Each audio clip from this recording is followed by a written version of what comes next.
Hello, welcome to Scrap Time episode 800. My name is Christine, and on today's episode, Tim Holtz is demoing his metallic stains. But first, I just wanted to let you know that Scrap Time has had a makeover. So if you're watching this video on iTunes or YouTube, Google Reader, Vimeo, please go to our website at www.scraptime.ca so you can check out all the brand new Scrap Time features. And for now, enjoy the video. Let's go and pull some of these out. So we have some new stuff in the distress line, especially at this show. So what we've launched at the CHA Summer Show, of course, are 3 metallic distress stains. And what's great about this introduction is the fact that these, of course, are going to be water-based metallics. And that's really unique because most of the time when we deal with metallics, we've always worked with alcohol ink using the metallic mixatives. Totally different thing. It gives you a really unique look though. So we can use these with anything water-based, including distress stains, distress ink pads, ink sprays, anything now that we use with water, we can use these on. So let me just take you through and show you some kind of tips and tricks with them. All right, first thing we need to know there, of course, are going to be 3 metallic colors. So we've got antique bronze, brushed pewter, and tarnished brass. So these are kind of a dirty metallic. It's not going to be your true silver, copper, gold colors.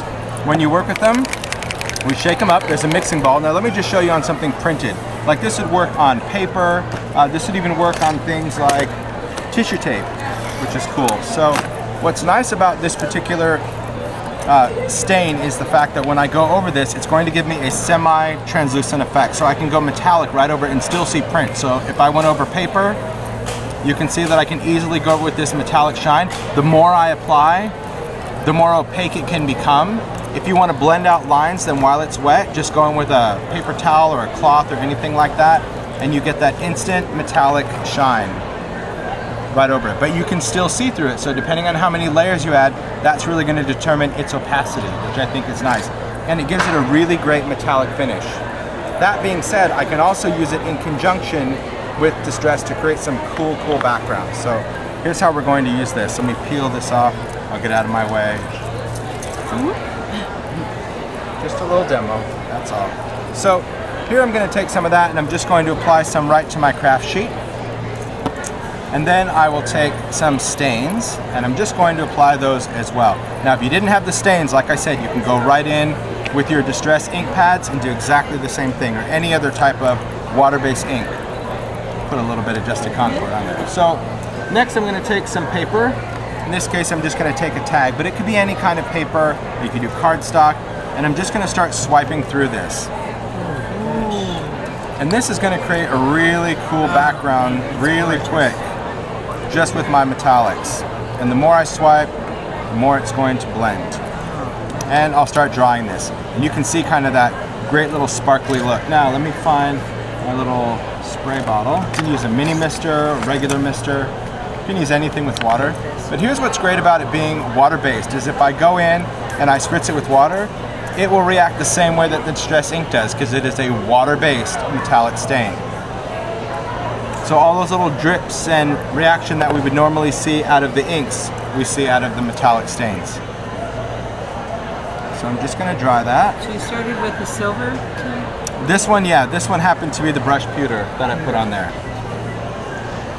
And I put that on the craft sheet, because there's a couple of ways that we can actually apply this. So here I'm going to go in. I'll pick up a little bit more of that ink just to get another layer going on. And I can dry it again. And same thing, if I want to blend, I can just spritz that.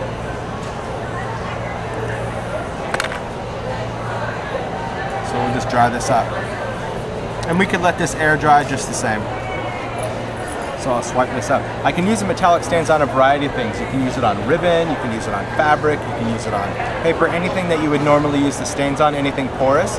So even if you wanted to do like a metallic wood or chipboard or grunge board or anything like that, it just gives it a really great look, because unlike painting it, you're still going to see the core of whatever that is.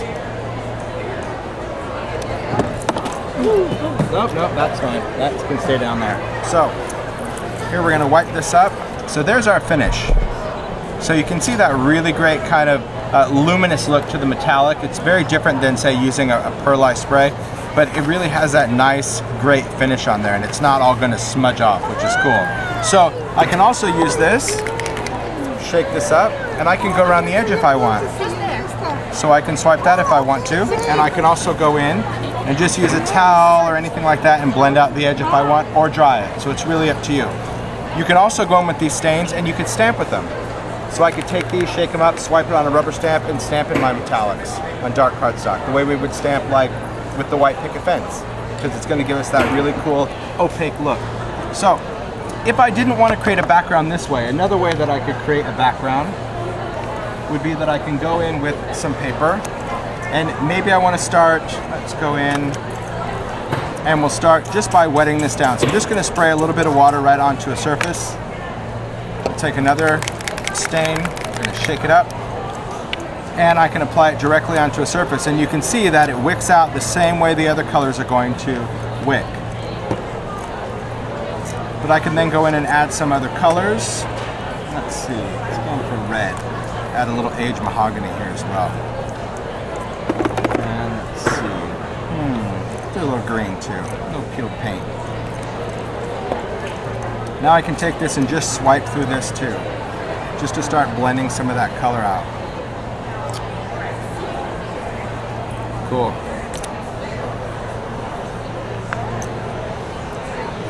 So again, using it as a top coat right onto paper, or using it to create a background, because you got to remember it's water-based. So all those things that we normally would do with distress, we can now do that just by adding some metallic. And I love the fact that I can re-wet this indefinitely. So in other words, it's never going to be 100% permanent. So I'm going to show you some different ways in a second of how we can blend, and also when we stamp on it, because it does work totally different than when we use metallic mixatives with alcohol ink. It has a totally different property, because it's not the same metallic. So here, let me just pick up a little bit of that. Kind of spritz that out. Ah, that's good. Let's go down here, fill in that little gap.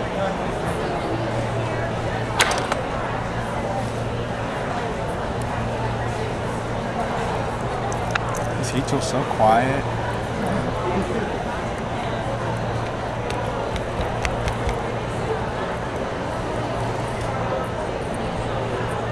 Make sure that's dry.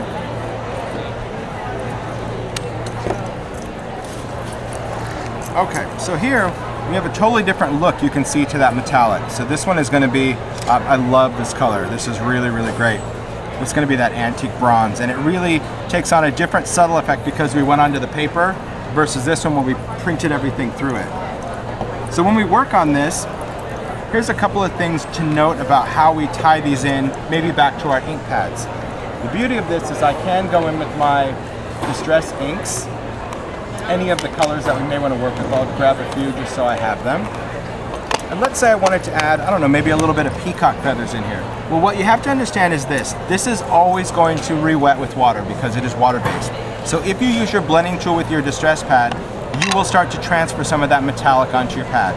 If that bothers you, there's a trick to it. It doesn't bother me, I don't care. It'll be bonus when I use them next time. But if you don't want to ever get metallic on your ink pad, take your pad and put it on your craft sheet.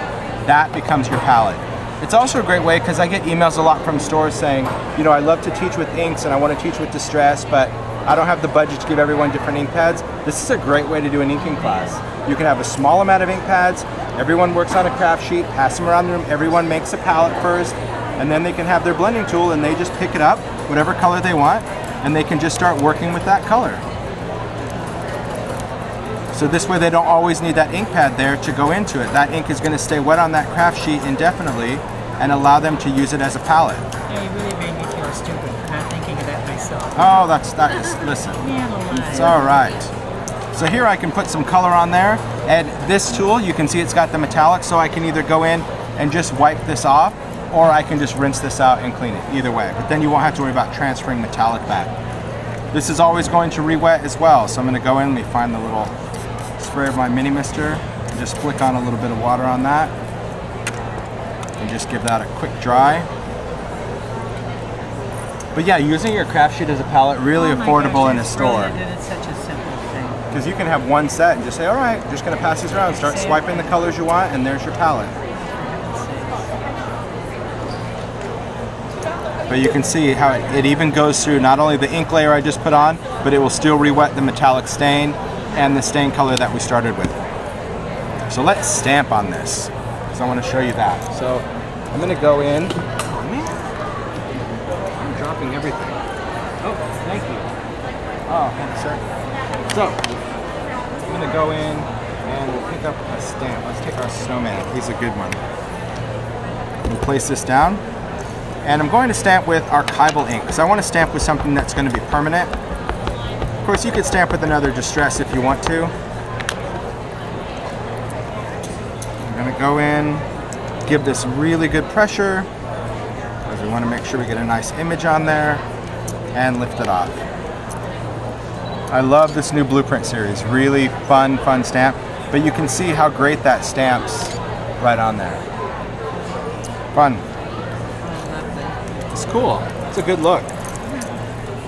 I like these stamps. I think the Blueprint stamps are fun, not only for stamping onto backgrounds, but it's also really great to go in and have an image that we can color in.